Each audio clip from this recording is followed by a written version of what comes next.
All right, hi everyone, and welcome. Thanks for joining us for this event on branches fighting job cuts.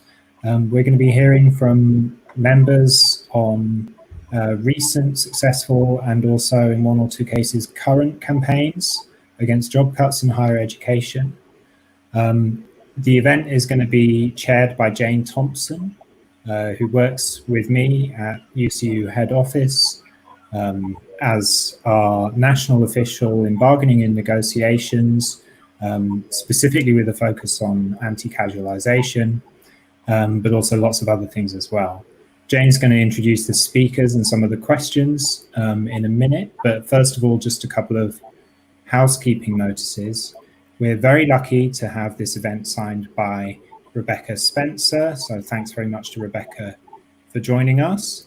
There will be a recording of this event available afterwards on YouTube with the same link you've used to access it, which will also have captions available as well. As I said, the recording will be available after the event. What we're doing is asking you to treat it like you have the link to watch the event live and not to circulate it beyond branch offices and reps for the time being, because there's a chance that during the event, members will be discussing issues, especially to do with current campaigns that might be industrially sensitive or tactics that we aren't necessarily keen to publicise to employers. But I think I've covered everything I needed to say in advance, and I'm going to hand over to Jane now to introduce the speakers and some of the questions we'll be talking about. Thanks, Jane. Thank you, Nick. Yes, we're very pleased to have a number of branches here with us today to talk about what they've been doing recently in fighting for jobs. What we did was we contacted a number of branches who we knew had been engaged in fights or were still engaged in fights, and asked those that could speak. And we're very pleased, like I say, that we've had colleagues from Sussex University, Leicester University and Manchester University able to join us today. The format of this session will be that we've got a number of questions and we're going to put them to all our participants to share. We're also going to pick up some of the pre-submitted questions. If you've got other questions, you can add them into the comments. If we've got time, we'll try and answer them at the end of the session. And I'd also like to say a special welcome to Max Savage, who's from Sussex, but actually is a comrade from our sister union, Unite there. So Max will have something to say about how we work with other unions and coordinate across staff groups, which is one of the questions we've raised. So like I say, the participants today are David Harvey and Gareth Brown from the University of Leicester. We have Philippa Browning from Manchester, and Andrew Chitty from Sussex UCU, and Max Savage from Sussex Unite branch. And people want to say a bit more about themselves when they come on, then they're very welcome to do so, but I think we'll just kick off. I know Max has got to leave early, so what I'm going to ask is for our Sussex colleagues to just give us a brief summary of your current campaign and how it's developed over time. And if you could, Max, talk about how we've worked across the different unions and different staff groups, that would be really helpful. I'll hand over to Andrew and Max. Thank you. Go ahead, Max. Yeah, absolutely. Thank you very much. Yeah, sorry I can only be here briefly. I'm at a non-university job. So our campaign is called Crisis Justice at Sussex. The broad premise of it is ensuring that our university emerges from the crisis as a more just institution than it went into it. And actually, if there are negative outcomes, then they should fall on those with the broadest shoulders, and it shouldn't be precarious staff who face it. So the way in which the campaign emerged was that our university management drew up some pretty appalling financial review guidelines. These were appalling not only in their policies, in terms of lessening hours for workers, quite kind of like, I don't know why it kind of struck me, but stopping any staff meetings from having catering, which seems just like a really petty way to kind of hit staff. But also it was particularly appalling in its language. It talks about, posts will be reviewed and terminated as soon as possible, which is not the kind of language that especially precarious workers want to hear in the middle of a pandemic. And the way it came about was actually, I think, probably a mistake on our management's part, in the sense that once these financial review guidelines were leaked and they appeared in the media before staff had been informed about them, they said, right, this is terrible. What we'll actually do is we'll invite all three unions to joint negotiating meetings. And I think that was a mistake, because as soon as we all got into a room together and we saw quite how belligerent and, to my mind, seemingly uncaring senior managers were to the plight we were facing, it became very easy for us to work together in a way that I've been there 4 or 5 years. I don't remember the unions kind of working together in this way. Because I think often what managers do, and sometimes what unions fall into, is because we're very concerned with the sexual interests of our members, we can often end up very non-intentionally, but not prioritizing matters that will come to bite us further down the line. So I think immediately from the start, acting as a joint union campaign has been super important. It's been a campaign that has very specific policies. For instance, we want a 6-to-1 pay ratio at our university, meaning that the upper limit of pay would be about 104,000. We've worked out that would save us 1.1 million a year. And while that isn't a huge amount of money in the scheme of the university, it is enough to give every employee about £440 a year extra, which, facing the UCIA possible pay freeze, is not an insubstantial sum at all. We've employed, a number of tactics to kind of take this forward. We're very active on social media, kind of reaching out beyond our own student and staff body. We have done a lot of work in the sense of getting a independent financial report commissioned by Andrew McGettigan, and that has basically allowed us to have things to communicate with members and non-members that really counters senior managers' financial narrative that, this is appalling, this is an existential threat, there is absolutely no way out of it without really punitive cuts that will damage our institution in the long term. So we've managed to create an alternative financial narrative. We've also had incredibly good relations with our student union. So the incoming officers are actually very aligned to us politically, and it's meant we've been able to exert both staff and student pressure at the same time. We've also very recently, we got someone elected onto council, which is our governing body. And I think it's brilliant that it was done on an explicit crisis justice at Sussex basis. So it has shown the amount of support that staff are giving to our campaign, in the real sense that things do need to change. Sorry if this has been a little bit rambly. But yeah, I think that's kind of all I have to speak about. I would just say that it is very important launching a campaign as early on as possible before things begin to get more hectic or tense, to get into a room with all of the other trade unions on campus, because it's actually at that time that it's easier to see the similarities, and it can be a lot harder when you're facing job cuts to actually reach out and work with others, because there's such an intense pressure on you in protecting your members. But yeah, I'll be hanging about for another couple of minutes in case anyone needs to get any clarification. I'll hand over to Andrew. Thank you. Okay. Andrew, do you want to? Well, let me just. add in there? Sure. Let me just add, because Max was too modest to say that the person that has been elected to council on this crisis justice at Sussex ticket, so to speak, with the support of all three unions, is in fact Max himself. So he'll be entering the Lions' Den shortly. Andrew, do you just want to say something about what threats you are facing at Sussex and what you know so far?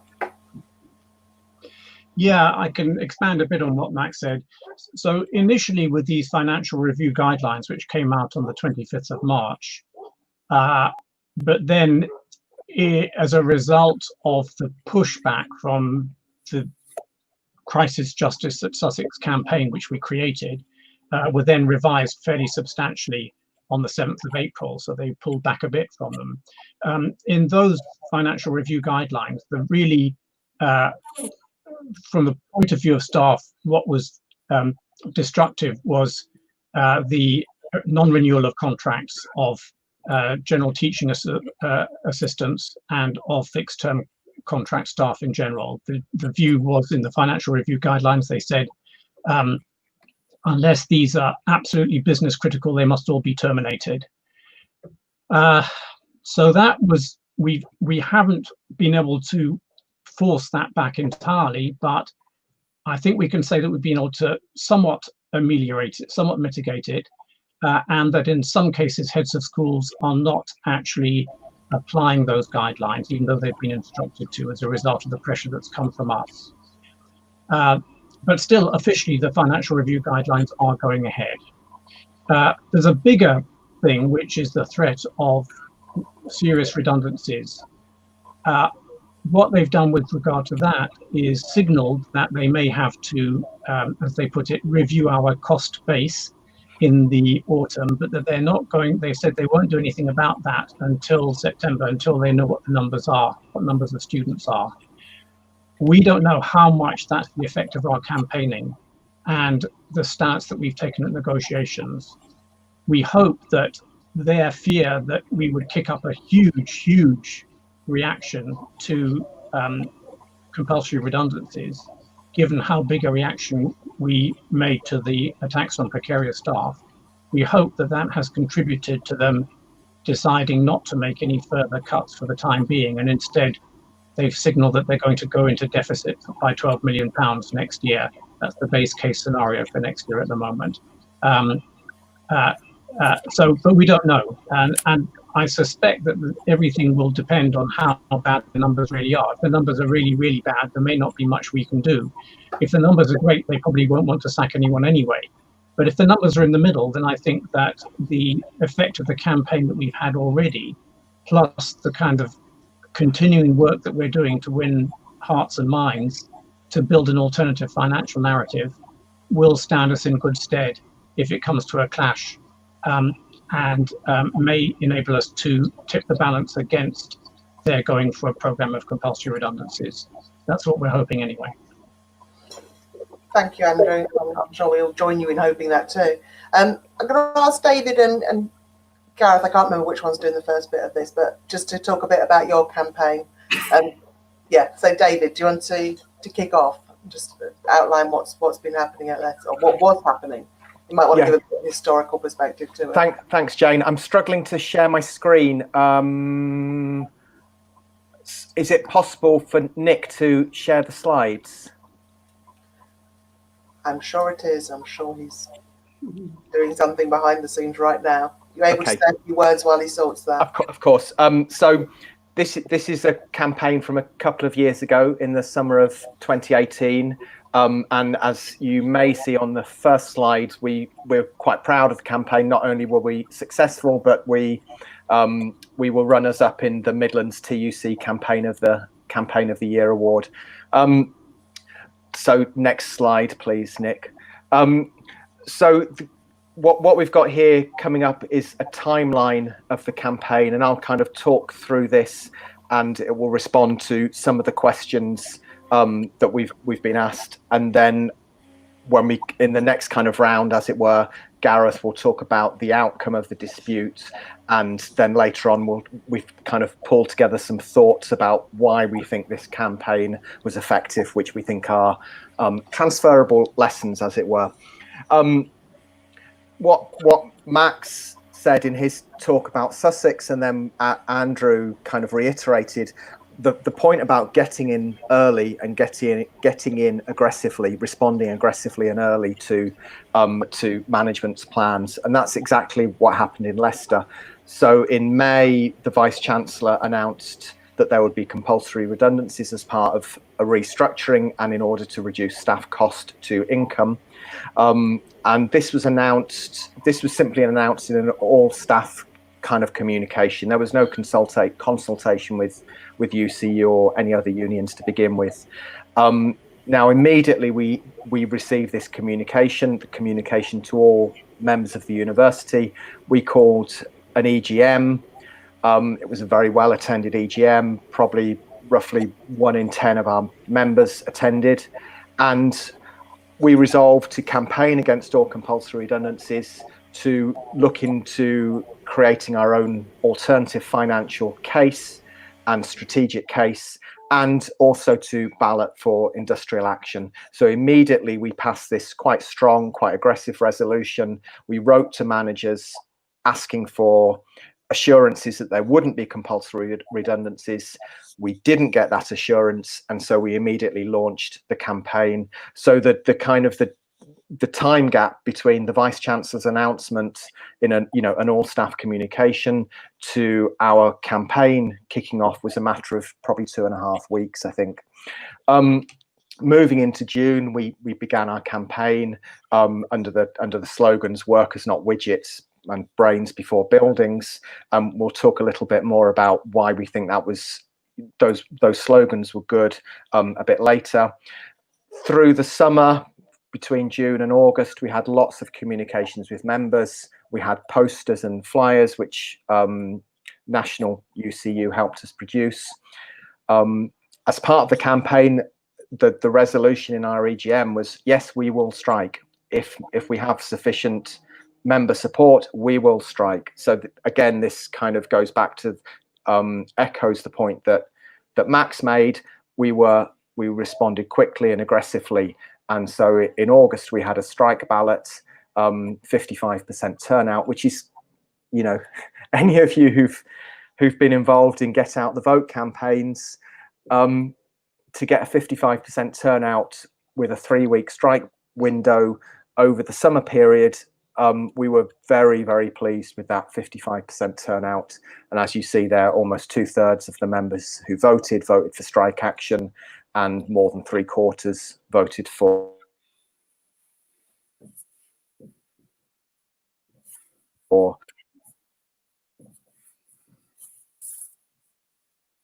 action short of a strike. September, negotiating through this period, and we got a final resolution with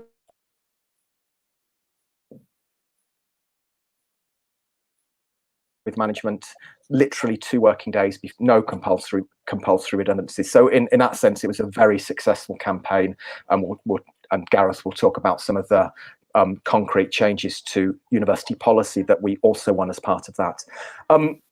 Of course, it wasn't a total victory. We had several months of in very, very intense campaigning, which was obviously tiring. The timing was just a few months after the USS strike, though that kind of is part of the story of why our campaign was successful.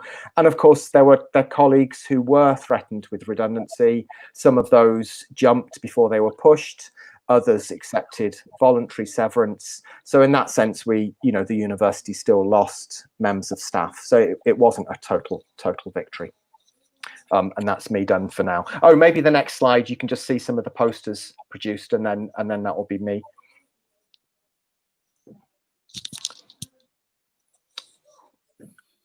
Okay, thank you.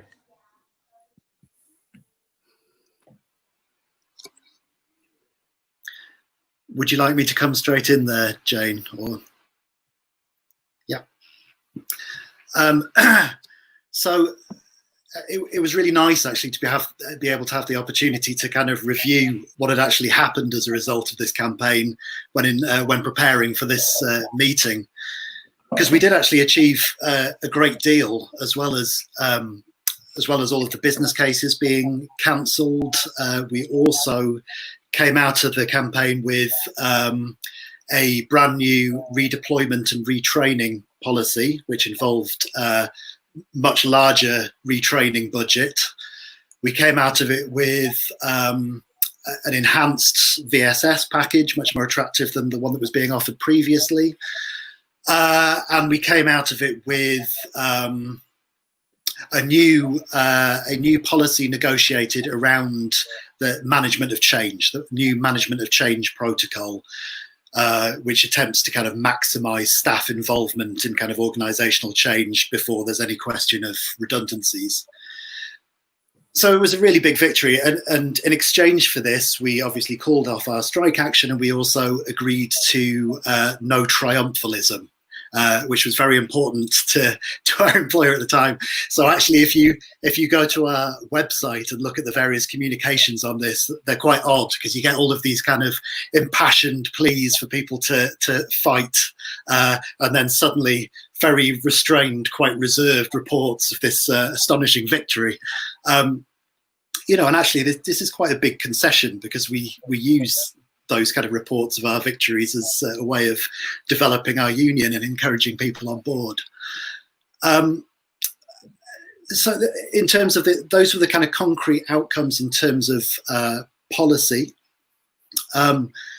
We also emerged with a much stronger branch. I mean, I think it's worth stressing that the context of this campaign is one where we'd had the USS strikes earlier in the same year. So this doesn't come from nowhere. We began this campaign in a situation in which the branch was feeling very powerful, very kind of coherent, a lot of kind of very strong relationships of solidarity had built up within that branch over that year. And that was only further developed by this successful campaign. And of course, a lot of people managed to keep their jobs as well. Thank you. We'll be coming back to all the speakers with some specific questions. We're just going to move to Philippa now to just get an overview of their campaign in Manchester, which was back in 2017. It seems like a long time ago now, but it's not really, is it? Yeah. Just give us a brief overview of your campaign, Philippa. Yeah. It does seem like a long time ago, especially because so much has happened since. And, we've been, one industrial action after another. But our campaign goes back to 2017, and it began with our management declaring really out the blue that they wanted to have 171 redundancies, potentially compulsory. There was a voluntary severance scheme, so there was always the idea that, if people went voluntarily, that would reduce the number of compulsory redundancies, but compulsories were absolutely being declared. We were given a little warning of this following a previous battle over redundancies a couple of years before. We'd managed to get the management to agree that if they were going to declare any more compulsory redundancies, they would give us a few days' notice, which we would then keep it confidential before it was actually announced to staff. And that was actually very useful, because it meant we were in some sense prepared and at least had our sort of emails ready to send when the public notice went out. And these were redundancies, 140 academic staff, mainly in the medical faculty, also in various sort of targeted areas of humanities, but also various groups of PS staff associated with sort of restructurings in different areas. And perhaps what was relatively unusual about it is they didn't justify this by any kind of financial need. It was purely justified as a sort of need to, or they wanted to create financial headroom so they could employ an extra 100 new early career researchers. And it was really more in getting rid of areas that they perceived as areas of weakness, areas that weren't doing very well, or staff that weren't very doing well. And so it was around, not to do with finance. So that was announced, I think, back in May, which was kind of unfortunate timing, because obviously it meant we were pretty well at the beginning of the summer break. So we obviously we built up very quickly a lot of support from our members, again, very well attended general meetings. I think we very quickly got a vote at general meetings saying that we would move to industrial action. But then the thing was to sort of try and keep it going over the summer, basically, because we didn't think, in principle, we only had the 45 days consultation, and we didn't think we could have sort of industrial action in August. So basically, we managed to sort of drag things on through the summer, and we had a ballot, I think it must have been around September, which had a turnout of 57.7%. I think we were the second UCU institution to break what was then the new 50% threshold. Manchester Met were ahead of us in their dispute. but we were the second, and we had, I think, an 86.7% vote in favour of strike action. So incredibly well supported ballot. And we did actually have strike action. I think in October we had at least 2 days strikes, as I recall, which were, well supported. And at that point, or soon after the strikes, the management declared that they'd got all the job losses that they needed. A lot of people did go on voluntary severance. Unfortunately, some of the people who went on voluntary severance, it was not that voluntary. They felt they were under pressure. They were very scared that they would otherwise become a compulsory redundancy. And they were, some were happy, but, some were not. But in fact, it was probably less than half the job cuts that they said they wanted to make. So it was very much a victory in that there were still potentially 70, 80, that would have been compulsory redundant, and they just said, oh no, we don't need them anymore. They never quite said we'd won. They just said, it's fine, we've got everything we need. But it was an awful lot less than what they had proposed in the first place. So it really was a clear, almost a clear victory. Unfortunately, in the professional services areas where there were the restructuring, those persisted. In the end, most staff were successfully redeployed, but we did end up, I think, at the very end of a year with, I think, one compulsory redundancy. So really, but in terms of the number of redundancies that were averted, it was obviously a very successful campaign. So I think I'll leave it at that now, but I think more will come up on the other questions. Yes, we've had a question come in. Obviously, both Leicester and Manchester, their action was backed up by industrial action. We may yet come to that again in a number of places now. Has anyone got any thoughts about what worked well for Get the Vote Out and what you might need to adapt in the current climate in terms of the strategies for Get the Vote Out? Philippa. Yeah, I think one thing I would say about Get the Vote Out, and of course I say we were almost the first people to have to do it, is it was a sort of long haul through, and I think it was doing lots of preparation. So it wasn't just, hey, let's suddenly let's have a strike, let's ask people to vote. So we started with general meetings. We had an awful lot going on in the departments that were under threat. So a lot of local meetings, a lot of local activity. We had a fantastic support from the students who did a lot on social media and made everything very visible. We also had, obviously not organised by UCU, but kind of aligned with us, a very effective campaign from a group of professors, which I was also involved with. So 200 professors signed a letter sort of against the redundancies, and that became a very active campaign. So I think it was sort of building up to it, with all sorts of different things going on really in different groups. And then, so by the time we came to Get the Vote Out, people were really prepared for it, and a lot of, there was a lot of visibility all around. So it took a lot of, preliminary work, I think, is what I'm trying to emphasise. Thanks, David. Yeah, thanks. I think the question from Stephen is particularly important because this question that we are in lockdown. So yes, in our campaign we produced flyers and posters. That's kind of almost no use now. I think the best advice for Get Out the Vote actually comes from comrades at Heriot Watt. And they did a webinar on this, or were involved in a webinar a week or two ago about this, and their advice is available, and maybe Nick can put up a link to that. But one of the things they emphasize is personal contact, so phoning people or personal emails, both of which are possible during lockdown, of course. One of the things we have at Leicester is we encourage everyone to give us a personal contact details, as in a personal phone number and a personal email address. A few years ago, we kind of adopted a policy of moving as much of much of our communications as possible off the university's servers, so we're independent of those, and I think that's quite important.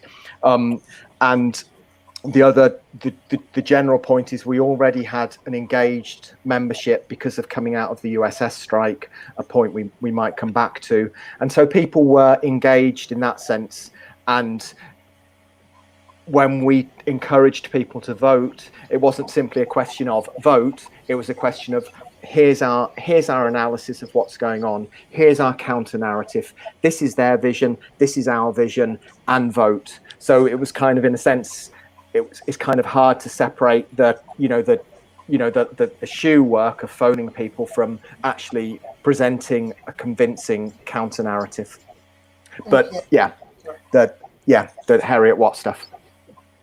Thank you, and Nick's put that up on the screen for people to sorry, Jane, to clarify, we didn't in the end actually take industrial action. We were a couple of days away from strike. Right, sorry, yes, but the threat, you've gone through the whole process, you've got the successful, the successful ballot. I mean, that's what we always hope, don't we? That we'll the threat of it will shift them enough. Not quite, actually. When you've been organising and all of that work, and you're like, oh my, can't wait till Monday because then I can just stand on a picket line. But actually, I'm sure we'll get you on a picket line again soon. Andrew, you wanted to chip in with about Sussex experience and get the vote out? Yes, this was just because, I mean, we were lucky enough to have, I think, the highest turnout rate in England and the highest percentage yes vote on the Forsyths and USS votes back in October. And I think there, partly it was having a very engaged membership as a result of back to the 2018 strikes. But also we were really, really systematic about making sure that every single member of the union got a personal email from their rep, from their departmental rep. Just, in fact, not just one, but several, until eventually the person would email back saying, yes, I have voted. And these were emails not asking people to vote in one direction or another, but just saying it's very important that you vote. And, please ask any questions.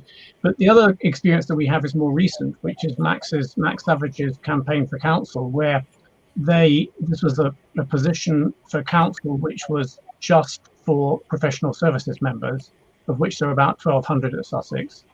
And he and his co-workers on the campaign put together a list of all 1,200 emails and sent out several campaigning emails calling on people to vote. But also, and this is a get the vote out issue, we also tried to contact people in every part of professional services who we thought might be sympathetic and ask them to communicate to people that they knew well. The thought was that it's better to get a one-line email from someone that you know well and trust saying, vote for Max, than it is to get a long, elaborate argument from someone you don't have never met and know nothing about. So we tried to use people's existing personal contacts, and it was really successful. I mean, he got 40.3% of the vote, which was almost as much as the other 5 candidates put together. 220 altogether, so really a good example of how get the vote out can work. I think that's really interesting, especially at the moment. I mean, we often build our personal relationships by walking around and talking to people, don't we? And even if we've not met people, we might be able to persuade them to, take part or vote or vote in the way we want them to. That's been taken away from us at the moment, and I think that idea of casting the net as wide as possible for reps or contacts who can contact people they know is going to be people can be much more receptive to that than a blanket email from the branch, probably. That's a great idea, thank you. And another theme that's come up, and one of the questions we wanted to ask you about was, how easy was it for you to get the information you needed from your management? So they've announced these cuts or potential cuts, told you there's a case for them. We're going to hear this over and over again, aren't we? International students have dropped through the floor, we've got to make cuts. How easy was it for you to get the information that they say supported their position? And if you weren't able to get it easily, have you got any tips, or how did you go about actually getting what you needed to start building your counter arguments and to do your campaigning work? I'll start with Philippa. Yeah, I mean, in the 2017 campaign, in some sense, the remarkable thing was they gave us the business cases, and they were, frankly, extremely thin. But that was the whole nature of the situation. That it really was. They based things on some. They wanted to maybe get rid of staff in some areas where the A-level entry scores of entrance were a bit low, or in other areas because they thought, well, overall research income was a bit low. But there was sort of a very weak case just based on performance with very little justification, and it wasn't about finance. So, of course, one of the strong planks in our campaign with our members was simply that these cases were so weak and that the whole thing was, had so little justification to it. And there wasn't really any argument about the sort of facts and figures. It was more the principle of whether this was a legitimate way, situation to make redundancies, which it plainly wasn't. And I think that's why we had such strong support. I mean, currently now we're in a rather different situation because we are again being threatened with redundancies and also with pay cuts. It's not specific yet. They haven't told us a specific number of jobs. We haven't had an S188, but our management are very clear that they almost certainly will want to make job cuts sort of once the student numbers are known. And we're now in a new campaign resisting that. And here the situation is very different because we're now arguing very much about the financial information, and we are trying to get much more financial information out of them. And our contention is really, at the moment at least, there is really no, strong grounds to expect that making cuts in jobs are necessary and that they can make up the losses in other ways. But we are now very much in an argument about the finances and trying to get more information. So it's really very different from where we were in 2017. Thank you.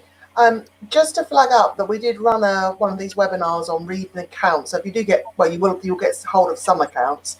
It might not be the management accounts that you need, but that might help people. So yeah, I went to that and it was brilliant. Actually, I knew nothing about finance before I went, and now I know at least a little bit about it. I think the other thing you need to remember that most of the people in that room don't either, and I think a lot of people get very scared of finances, and our members do. But I would highly recommend that webinar to anyone who's a bit daunted by the idea of accounts. Andrew, do you want to say something about getting information more generally? Yeah. Problems or? Yes. We initially we had very little information at all. All we had was a figure thrown at us by the Vice Chancellor that that we might lose as much as £70 million next year because of loss of international students. It's true that Sussex is quite exposed with regard to its dependence on international students, but very little. We pushed and pushed.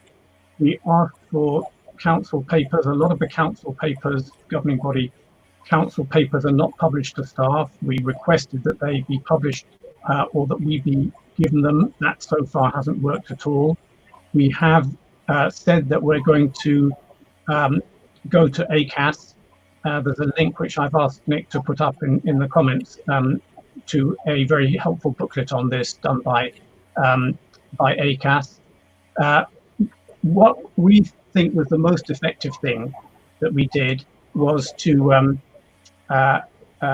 commission a report by Andrew McGettigan, the same person that gave that webinar, which focused on what he saw to be the key issues in Sussex's finances. And he was able to do this because of having a practiced eye, being able to look through a mass of information and pick out what was relevant. And the thing that he picked out was that there are certain covenants on loans which Sussex has, which look as if they prevent the university from running a deficit. This enabled, without going into more detail, this enabled us to focus much more narrowly on the kinds of questions that we wanted to ask and to be much more effective in getting information from the management. And I think that it's true also that the management did become more receptive to our demands, and did, no doubt these demands were coming from other people as well as the union, and did in the meantime put on several webinars done by the head of the director of finance, in which he explained the finances much more fully than had been the case initially. And there's still, he also came to a question and answer session with the combined joint negotiating committee, and he's due to come to another one, now at 2:00. So there has been a more forthcoming attitude from the university. There are still some key figures which we are not being told, but we think we have got a lot more information now, and we think that probably the most effective thing has been knowing what questions to answer. We called the group, we set up a finances working group, which we called Financial Learning Curve, and it has really been that. We've had to go on a steep learning curve to educate ourselves in the way that university finances work in order to be able to pose questions that can't be just brushed off. So it takes quite a bit of time and energy, but in our experience, asking those very precise and well-educated and well-informed questions and asking them persistently has started to pay off.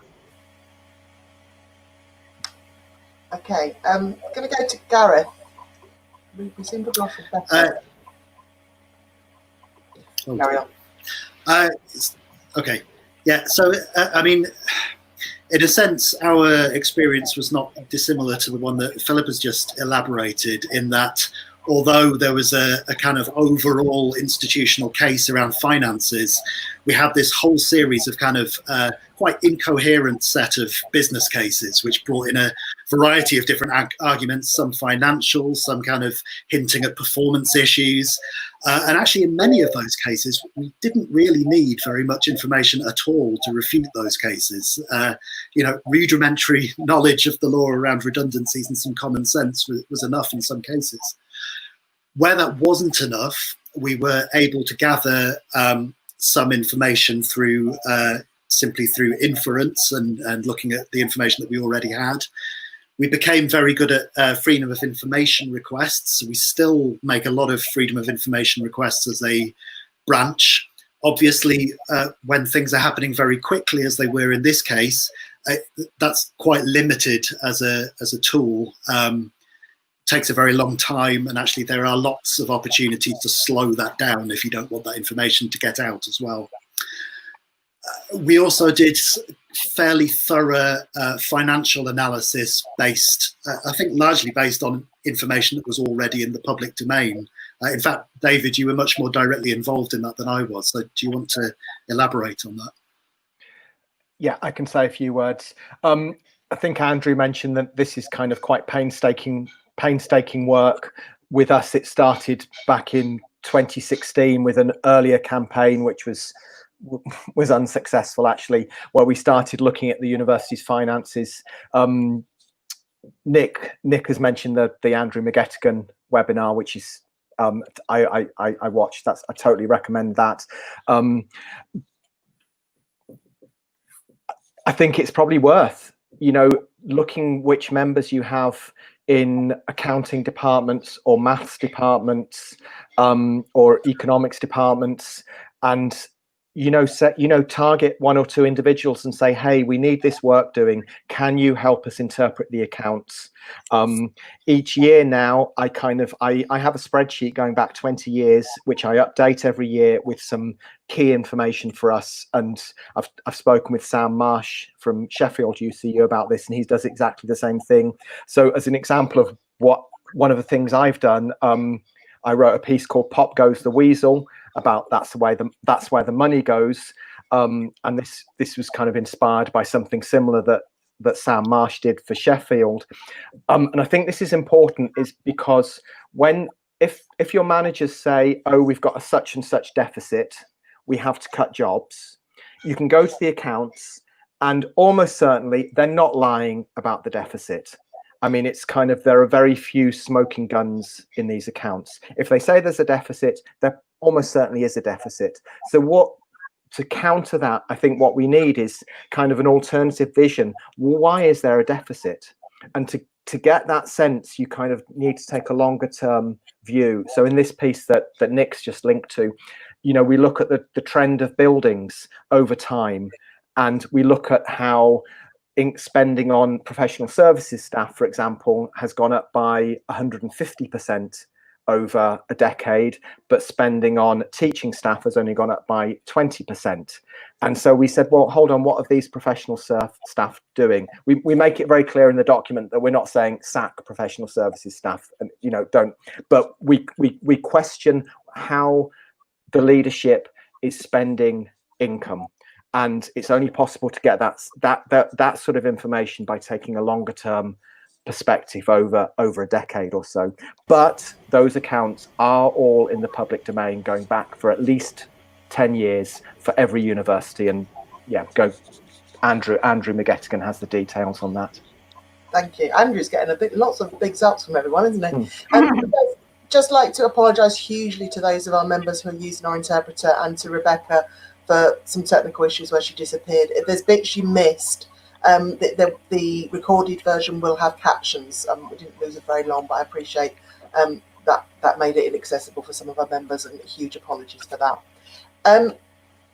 Another thing that I think we're interested in talking about is how you, during your successful campaigns and during your campaigns that you're running currently, you've been engaging with members, and what's really worked in terms of keeping them engaged with the campaign, keeping them on board, making sure they know what's going on, and any thoughts you've got about how we might need to adapt that at the current time. And I'll start with the Leicester colleagues, if that's all right. Either of you? No?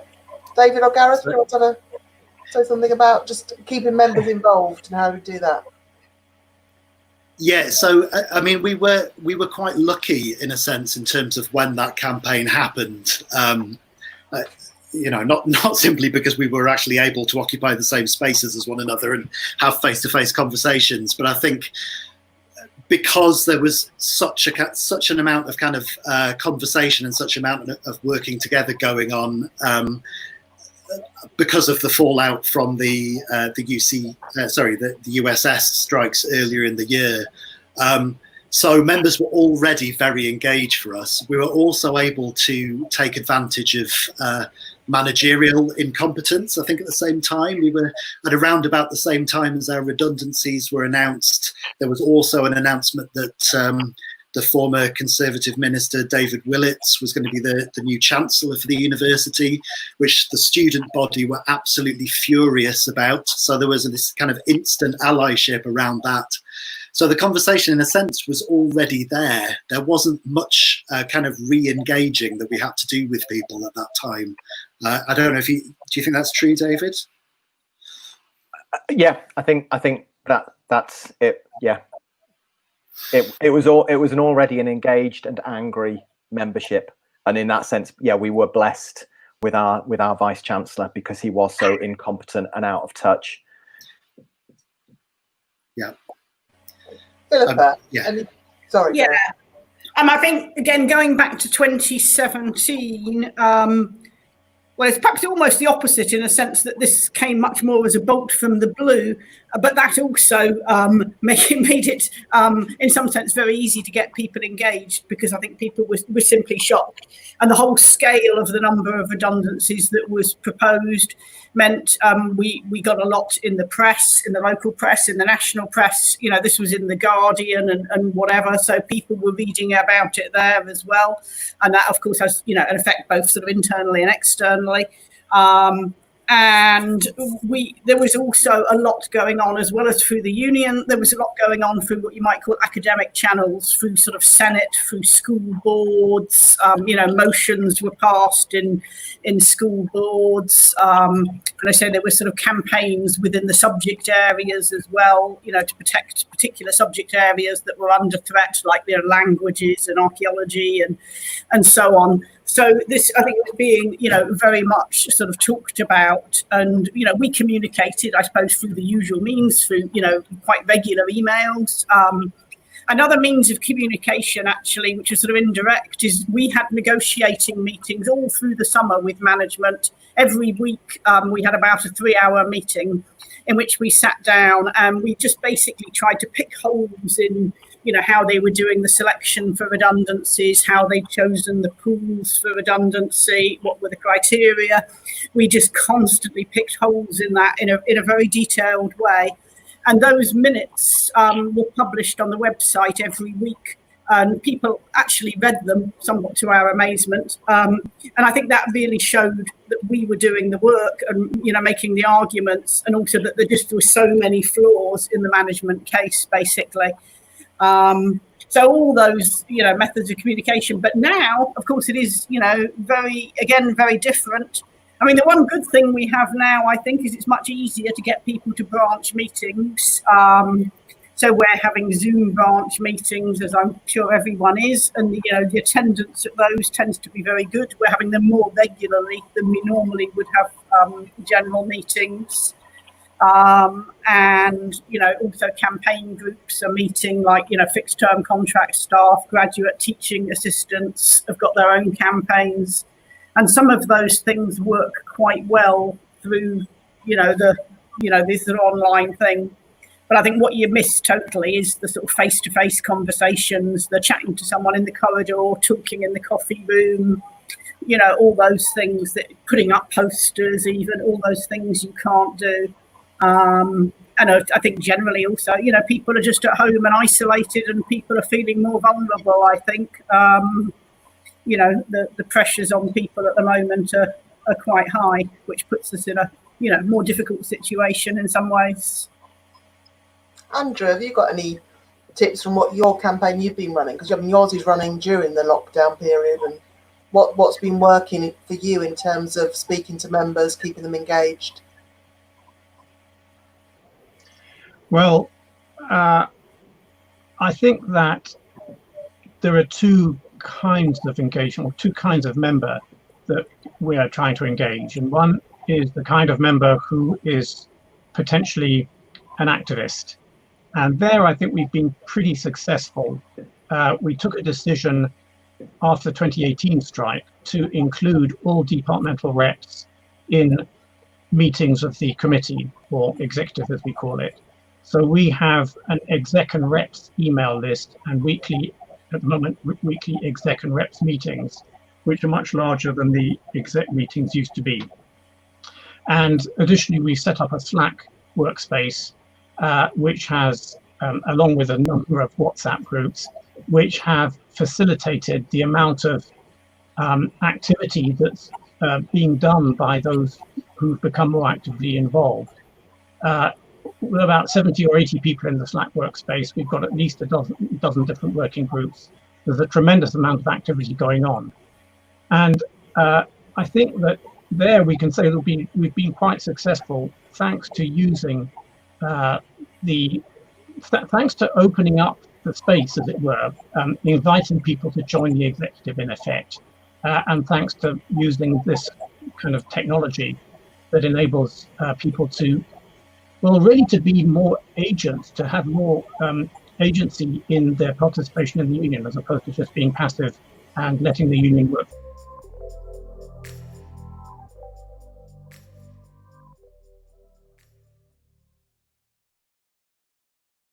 What we've done there, I think, has so far been less successful, or at least it's hard to tell how successful it's been.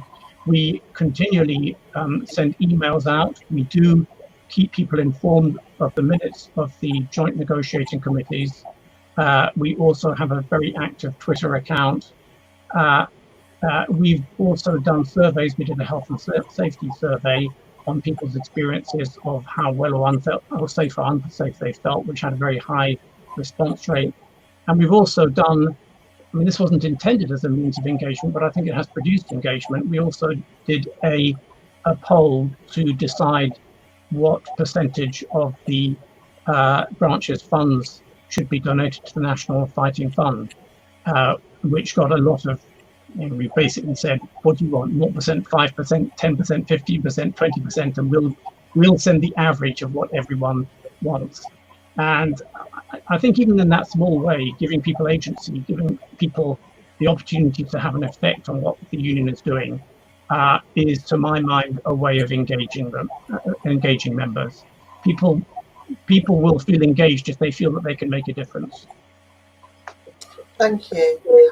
You've all talked about how you were very involved in negotiations internally, but also how you widened out the campaign to be outward looking as well and bring in allies from outside, which I think is a really essential part of any campaign. We know this, that if you concentrate on one and not the other, they tend to fall over, that we need those things running on a twin track. You've also all talked a lot about the sort of ways in which you manage those successful campaigns. And just before I'm going to ask Nick to come back in a bit and just talk about what the National Union is doing in terms of our Fund the Future campaign and supporting branches in terms of jobs cuts. But is there one thing that you think that if someone was to come up to you and go, I'm facing these cuts, I have no idea what to do, what would be the thing that you hadn't thought about at the time that you've learned through running your own campaign and you want to pass that bit of advice on? I'll start with Philippa. Oh, one thing that's quite tricky, because I think you could do more than one. But in some sense, I think the one thing is that there isn't one thing. It's a sort of multiple. You have to work in all different ways. So it is the communication with the members, but also working with students. Working with, say, university, the structures, the school boards, the so on. So it's sort of pulling all those things together, I think, and trying to work on, all the different tracks, basically. And there isn't one single thing that's going to work. So, it's not like, you pass a motion at a meeting and it's all done. It's pulling it all together. And I think maybe related to that, perhaps the overarching thing then might be to have a good team of people, because this is all going to be too much for, the president or the secretary or whatever. So it's maybe about, getting that wide involvement, people working together and cooperating. And also perhaps one thing that hasn't been mentioned is we worked very closely with the regional office, and we had fantastic support from our regional official in 2017, and we've got fantastic support now in our, current battle. So, I think putting all those things together would be my message, basically. Thank you. Andrew? Yeah, I would agree with everything there. I'd just like to go back to something that was said earlier, which I think has been important for us, which is the importance of reacting quickly to initiatives from the management, because they have an enormous advantage. They are in authority. If they start saying something and repeat it, then after a while people just get used to the idea that that's reality. And so when they introduce something new, you need to really kick up a stink rapidly and not allow that to become settled so that people think, well, that was yesterday's news. So rapid reaction, I think, is the single thing that I have learned from this, but all of those other things as well. And I guess the other thing I would particularly emphasize, it's been said already, but the importance of creating an alternative narrative, not just an alternative financial narrative, but an alternative narrative. They will, whenever they do something, human beings need justifications for their actions. So the management will automatically produce a set of justifications. And we have to dismantle those justifications and produce justifications for our alternative way forward, or for not accepting their way forward, or showing that their way forward is a way backward.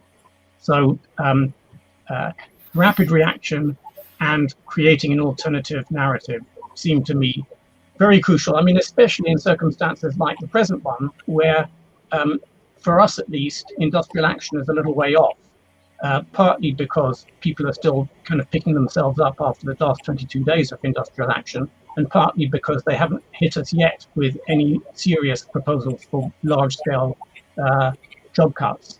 So in the meantime, it's all about the battle for hearts and minds. Thank you. David O'Gara? So I'm going to suggest a couple of things just very quickly. So, I mean, one lesson for us is, I think, there are different responsibilities and different risks involved in taking local action just within the branch in relation, I think, to sector-wide action. And we can't underestimate the degree to which really good kind of sector-wide campaigns empower you to take those risks at the local level. And I think we were really reliant on that context when we fought our campaign in 2018. Secondly, I mean, I suppose to some degree, I'm echoing what Andrew said here. I think a really key part of our campaign was framing it positively rather than negatively. We weren't waging a campaign on no redundancies. Our campaign wasn't no redundancies. Instead, it was, you should be investing in staff, not in buildings. Don't spend your money on that, spend your money on this. So I think that really helped, that kind of positive framing of a positive vision rather than just a rejection of the current one. Can I just to add one more thing, if I can, kind of following on from Andrew about timing is everything. And basically, there are no good vice chancellors. And if your branch or if your managers are not planning cuts this year, they will be planning them next year or the year after. So you need to be ready now, do the work now, so you can react quickly when it comes, because it will come. Thank you, everyone. And thank you to everyone who's participated. We have hit the hour now. We're going to have to wind up. We would have liked to do a little bit about talking about our Fund the Future campaign more generally and what with the jobs first approach that's in there. But I would urge everyone to go and have a look at those documents, to look at the branch support, to make contact with your regional offices if you think threats are coming, if you think job cuts are coming, and to have a look at the other webinars and materials that we've been putting up during this event. If there is call for it, we can always put on other events, and people can ask more questions. So apologies if we didn't get to your questions. Like I say, the time was short, but I would very much like to thank David and Gareth, and Andrew and Philippa and Max, who's had to leave us, and to Rebecca for the signing as well. And thanks everyone for coming along. And we hope to see you another one soon. Thank you.